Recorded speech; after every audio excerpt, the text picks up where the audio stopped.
Welcome to Tell the Damn Story, the show that explores the many ways to navigate the successes and failures that aspiring and struggling writers face to make your journey that much easier. Chris, what? Oh, there you are. Apparently. What happened? Welcome to Tell the Damn Story. Yeah. Remember when you were a kid, and especially like in places like the city, and you'd be in like an elevator or something, and someone screamed, "Alligator pit" or "lava pit"? Yeah, my dog called it out, and I fell right in, but I'm okay now. Like I was saying, welcome to Tell the Damn Story. I hope that story was kind of a fun way to open. And It was different. Alex, today, we're gonna be unleashing some wisdom, bro. Yes, we're going to be talking about planning promotional campaigns and the benefits as well as some of the faux pas involved. Right. Yes. And why would Chris Ryan, Alex Simmons. Yes, that's right. Why would we even really need to think about promoting, campaigning, all of that? Because I mean, hey, we're storytellers, we're writers. You know, that's our job, that's our calling, that's our passion. Two things. One, because the reality is, unless you're someone like James Patterson or Stephen King or, some of those, God, the one who did It Ends With Us, I forgot her name. One of the top authors, right? Yeah. If you're them, you just have to write, don't worry about it. And they'll say, here, go over there and talk to that talk show host, and go over there and talk to that talk show host. The rest of us, even if you got a publishing deal, they're like, yeah, you should promote, dude. Yeah, what's your platform? What's your platform? Do you have 4 million followers, and do they all engage and share every day? Yeah, right. And are they buying your stuff even without us being involved? Yes. That's right. Yeah. We want to do as little as possible. We've already given you $18 advance. So what more do you want from it? I'm just kidding.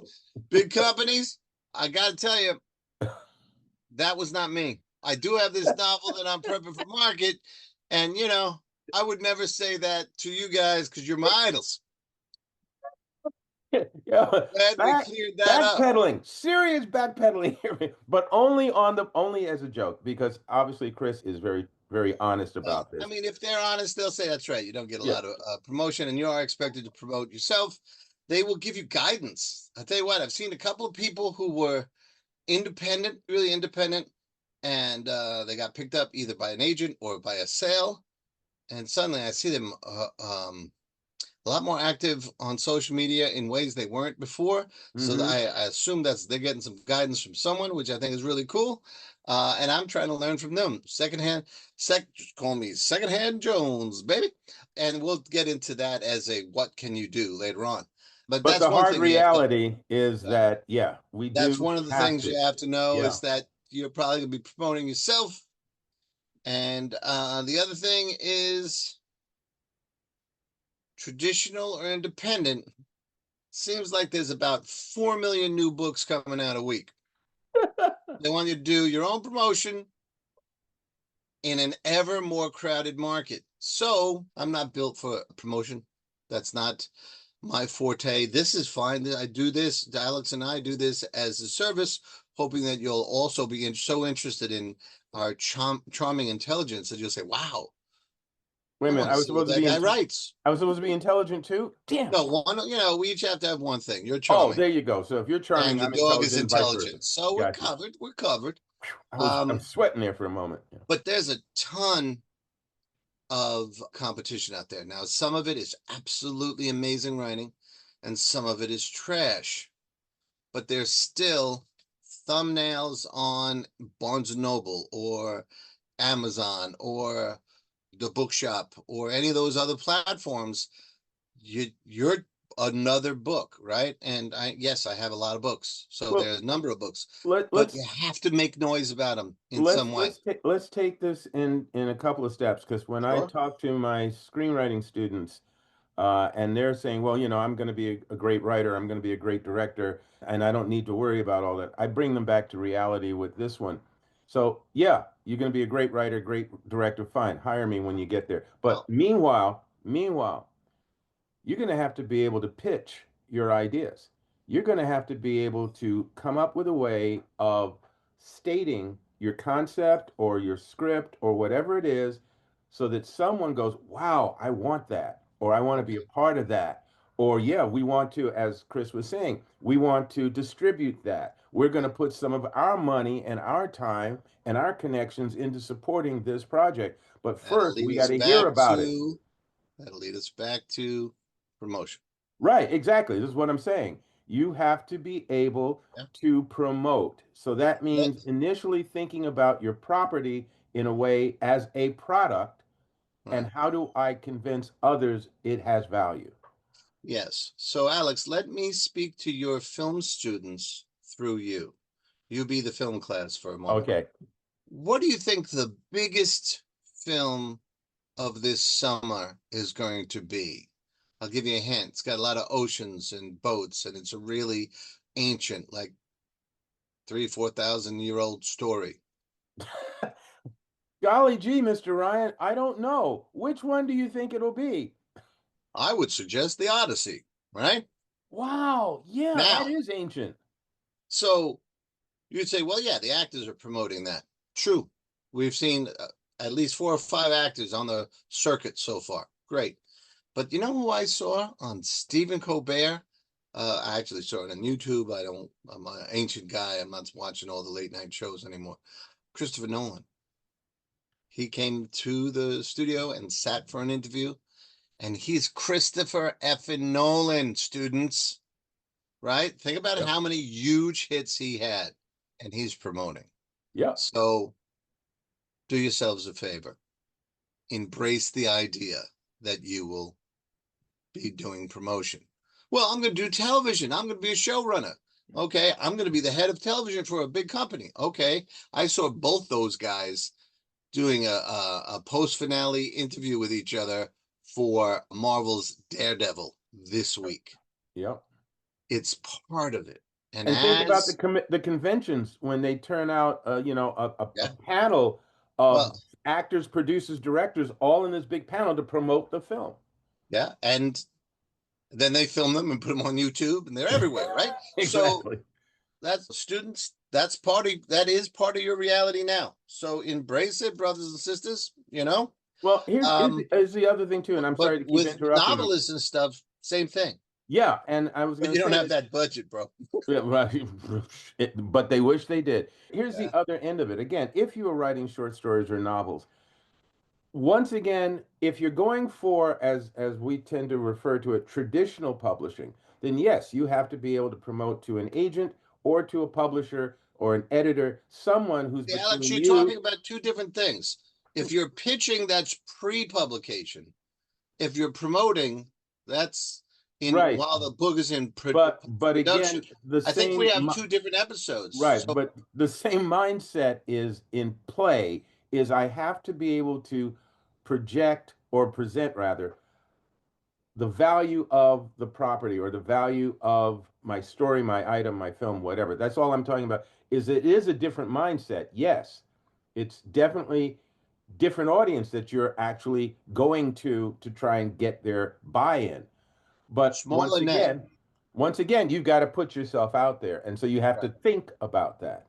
All right. So if you want to talk about pitch for a minute, let's talk about pitch, and then let's talk about promoting the book for sale. Okay. All right. So Well, pitching an agent, yeah. you You, got about 5 to 18 seconds to hook them. log line, Not with log line. not with the whole pitch. I'm not Yeah. saying the pitch has to be 18 seconds, No. but you have to present something that's interesting to them almost immediately. Yep. Log And line. that's your tone of voice, that's your ability to look them right in the eye, that's the confidence that's going to come through in your body language and in your tone. And how do you get those? Practice, brothers and sisters. This is why they invented mirrors, you know? And I The tell you only what, reason. you can get that, but then you can also take your phone, record yourself. You know, what are your eyes doing? What are your mouth? And I'm not saying you should be, oh crap, what are my eyes doing during the pitch? No, practice it so much that you like how you're presenting yourself and you've done it 30 or 40 times into the camera into the mirror to your spouse or your significant other, says, now you owe me an expensive dinner. And that people say, well, that's inauthentic. No, it's not. What it's doing is working yourself through the jitters, working yourself through the, oh, I didn't know my line. This is why plays practice. This is why comedians practice. Mm-hmm. The legendary Monty Python, John Cleese, one of the key people in Monty Python, said, the comedy's not for us. We practice it until it's not funny, because the funniest way to deliver comedy is with a straight face. So they practice the humor out of it for themselves. The cast and the crew might have been laughing their asses off, but fine, you want that kind of reaction. Similarly with the pitch. You want the pitch to be engaging. You want to be the best pitch I ever did. I didn't think these people were interested at all, right? And it was in a writing group. So I heard each person very stiffly start, the name of my book will be, and the author, and relax, So when they got to me, I said, I'm going to make this up because it's long ago that your students have been on the planet. So I said, Henry thought he had it all down. And when he tried to do his deal to make his quick million, the world exploded on him. And here's that story. And I stopped because, that's where everyone else got stopped. And the person who was listening to the pitch says, well, what happens next? Log line. That's what you want. Yep. Yep. Now, I'm not saying whatever I just spouted was a great log line. Please don't take it that way. But I was going more for an example of the length and the casualness, of you're telling a story. But you also very, very closely demonstrated a log line, because in effect, you've got three components to it. And again, we're sort of going a little bit far afield, but folks, you can use this. Right. Tell the damn story. It's going all directions at once. Yeah, that's never happened before. The three components of a log line is character, conflict, and cliffhanger. Yeah.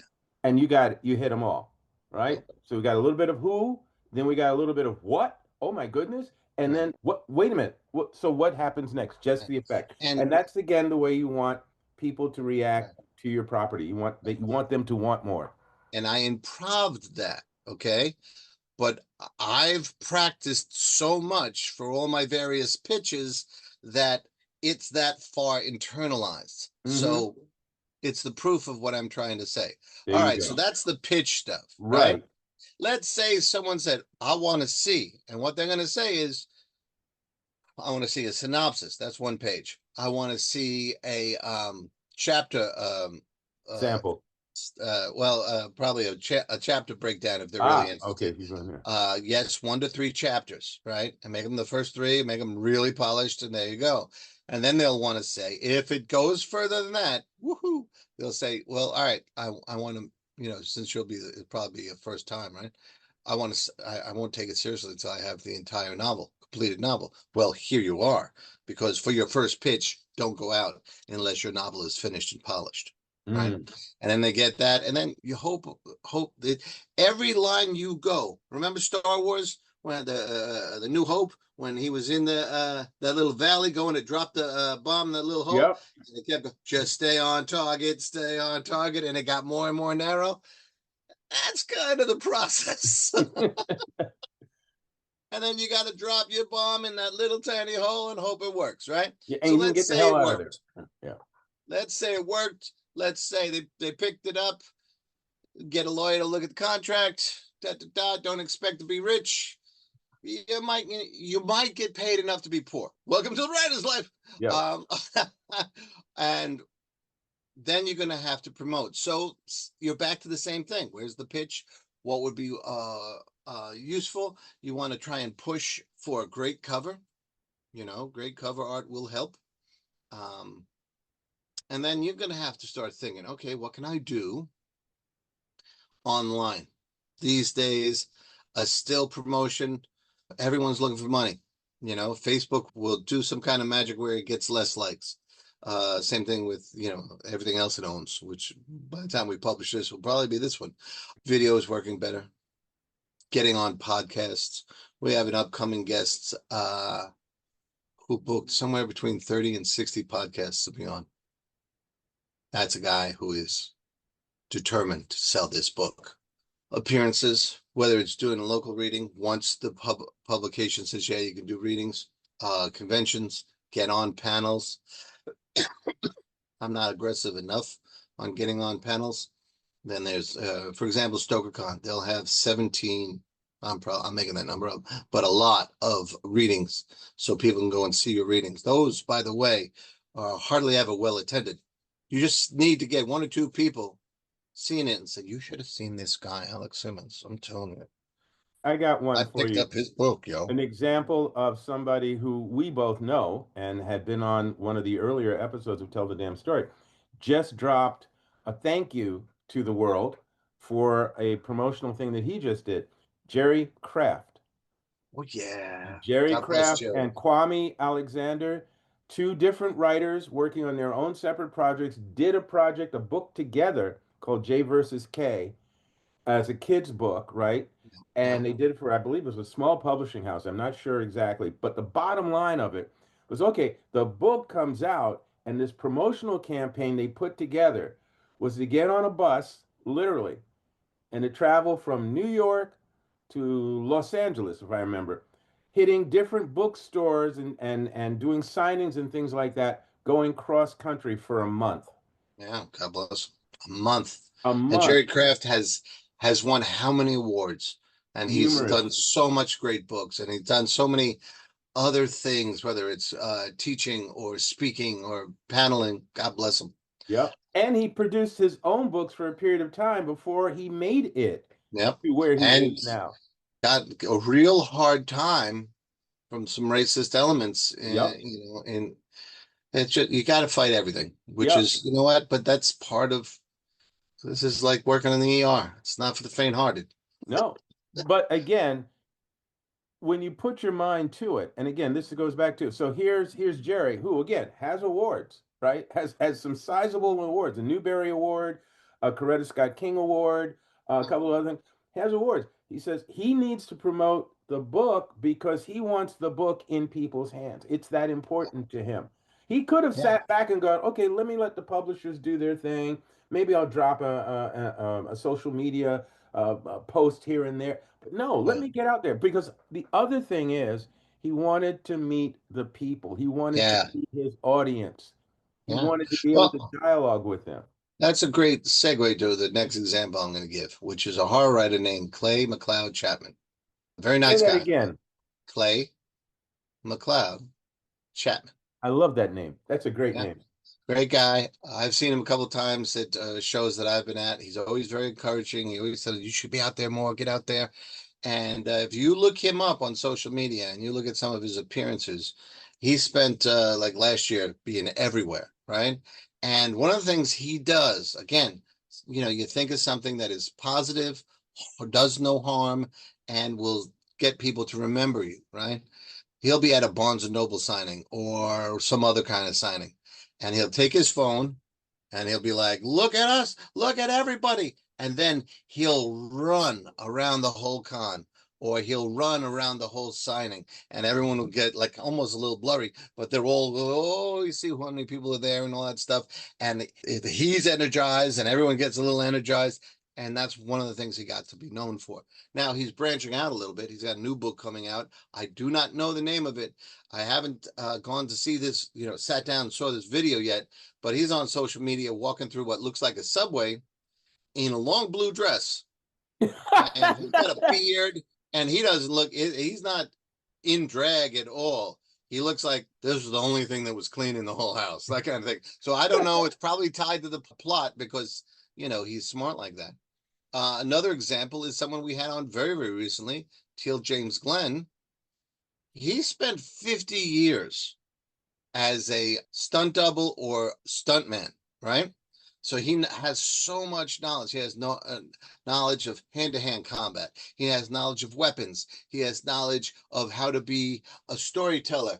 He was at the like medieval times type places, and he Hmm. would be just tell stories in the middle of crowds and that kind of stuff.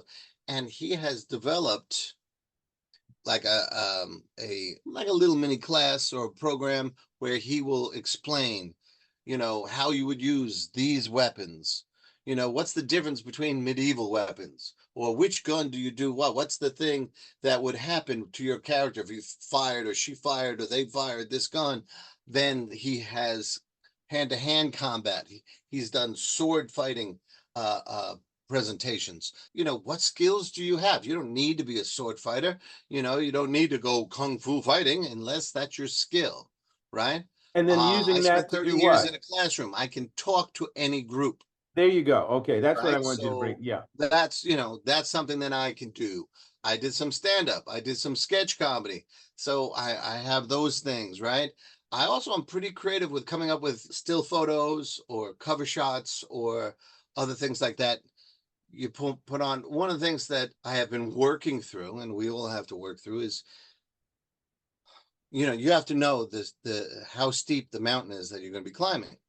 And for a long time, the social media just became, for me, this just cesspool, and it's part of, you got to watch what you allow in your algorithms. And I allowed too much politics, and right now politics are all negative. So I've been pushing them out of my algorithm. Um, I put more music in, more arts, more authors, and that kind of stuff. And then I'm To watching attract what your they audience. do. Yeah, and I'm watching what they do. And okay, what would be organic to me? What's And the that's what you'll writer? see coming out. What's the writer that you've mentioned several times over multiple episodes, who does a series of posts on his favorite music or his type of Oh, that's music? Damon Manx, who Yeah, did the Ojanox series, among right. other things. Which is a Every horror day, series, would you call it, or a yeah, supernatural series? yeah, horror. He's a horror writer. Yeah, Right. he's But his music is. well, he loves like classic rock and that kind of stuff. So he and his significant other, his friend, Wendy, they're on every day asking some question. This week they've been going through the alphabet. What is a great song to you? One great song. That starts with the letter L or something like that, right? Mhm. He recently asked, what is the greatest or your favorite? He does your favorite a lot. What is your favorite long song? I mean, more than 5 minutes. What's your favorite cover that someone did? Anything. It could be anything. And he does that to. What it does, and then he always asks, please like, comment, and share, because that's how you build an audience. Now, I've talked to him, and he always says, well, it's hard for him to tell what impact it's having on his sales. But what it does do is make him, he has an audience. Mhm. So now he has put out secondary pages and that kind of thing called Manx's Maniacs, and there's more of a following there and that kind of thing. We've spoken about Rebecca Cuthbert. She Yep. posts, I want to say all the time about everything, right? But she's everything that makes Rebecca Cuthbert. I would say almost all of it is shared. Her cooking, her love of pets, her trials and tribulations of writing. She was writing something. I think it was today or yesterday. I'm writing something, and it's a weird one. I didn't expect it to be this weird, that kind of thing. And that's a sharing. I'm learning from her on that because I don't always share. I always, I mean, I've written for a long time, Alex. You knew me before, and then you knew me while I was a journalist. And, Yep. and I've always, so, it's kind of a Joe Perry, let the music do the talking, that kind of thing, right?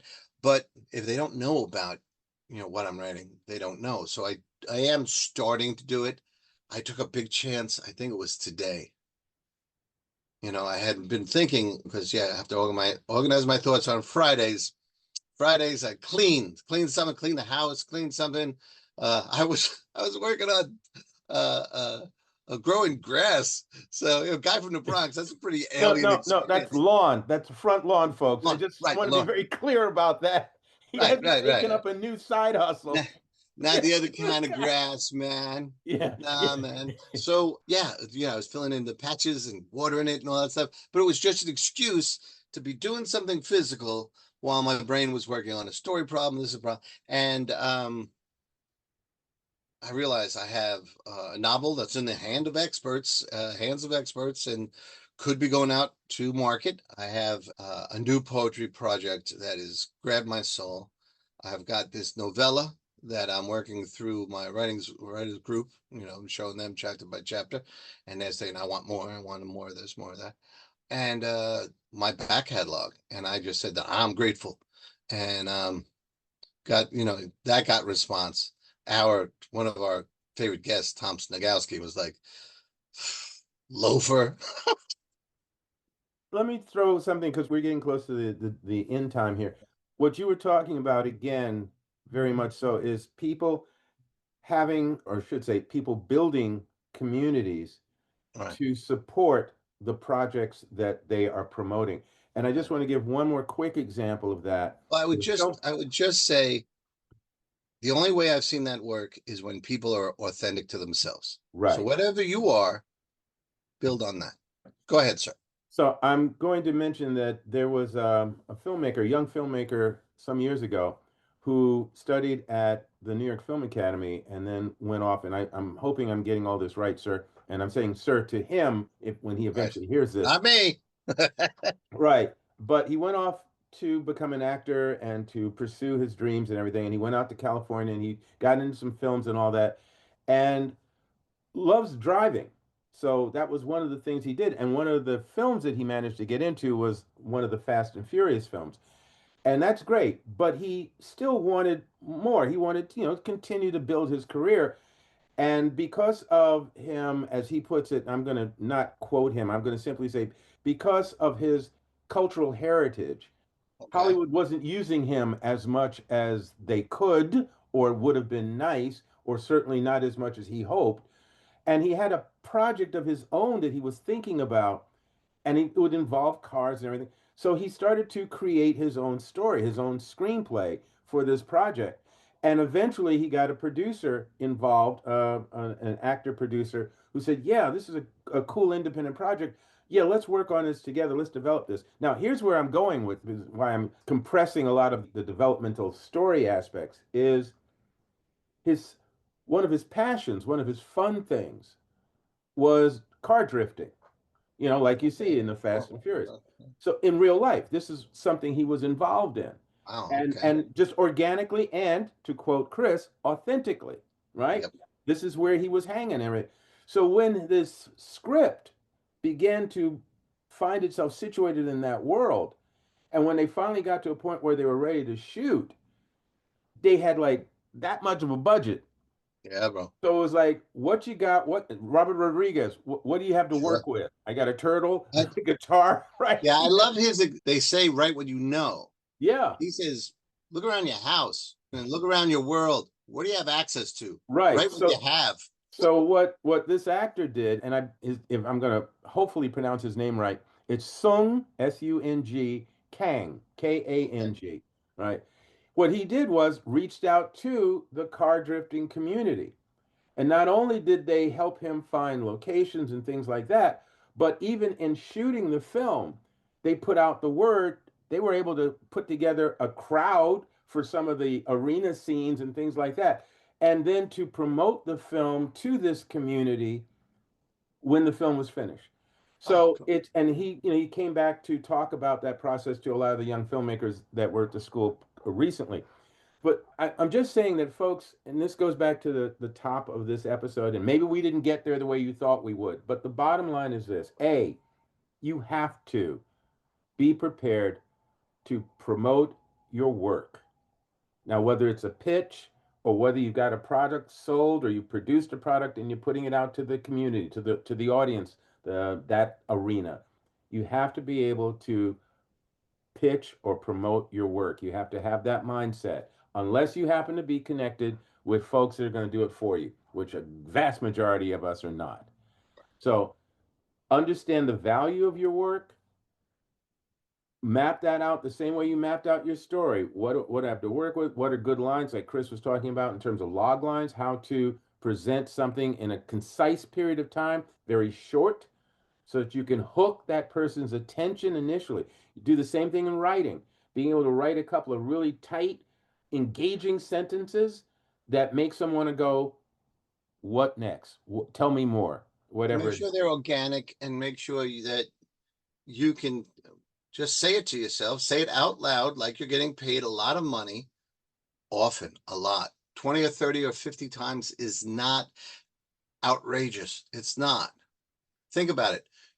You're trying to pitch to change your life, and then you're trying to sell your books so that they can change your life. Yeah.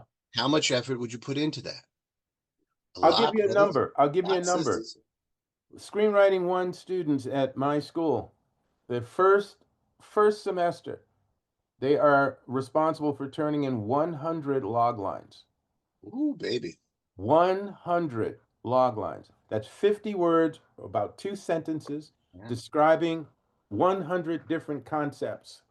And the final exam is crazy. They have to make a log cabin out of that. Yeah, really, it's the harder thing, especially with tree sap. Sorry, students. With Students. Tree sap, you have to use that. But here's the thing, just to emphasize what Chris is saying. Practicing something 30, 40, 50 times is nothing. It's no real painful investment when the value that you can gain is to change your life, is to improve your life, is to see your work out there, to see your work succeed. Now, Alex, we would be remiss if we didn't say some people will take that as that's what I should freak out about. You're not practicing to make yourself neurotic. You're practicing so yourself can come out. Now, I'm not trying to put pressure on you by saying your best self or your perfect self, just you. Yeah, natural. Right? What these people want to publish is stories by real people. Yep. So be real. And the way I've ever always connected at book cons and conventions, if was to offer I let money. my real self out, being honest and authentic to people, that tends to connect way more than if I'm doing a sales pitch. Hey, how you doing? And offering money. Yeah. I can neither deny nor confirm. What a politician. Okay. All right, folks. I hope, again, you found this useful. If you didn't, let us know, and we'll say it again, because this is the truth. We believe this. We've seen it in action. We know it for a fact. And neither one of us are saying that we are masters of this at all. We are still growing and learning, and we will continue to do that as well. So why not you? I have big areas where I still have to don't brag. Improve, even at this late stage. It's a seasonal age. And if you're listening on Spotify, just listen for the creaky bones and you'll know what I'm talking about. Okay, so Chris, anything you want to say in parting? Believe in yourself. There you go. And prepare, that's all. Yep. Believe and prepare. There you go. Sir, a pleasure. Always an honor, sir. Thank you for coming and checking us out. We hope you're leaving with something that was valuable. What do you want them to do? If they saw something valuable, if they saw something that they thought, I can use that. It's not unfair to like and comment and share. It's not. If you got something that you can use, well, that's what we can use. It's pretty fair. Right? There you go. So like and the price is really great. Come on, you can't beat the price that you're getting charged. Take care, everybody. Thanks, everybody.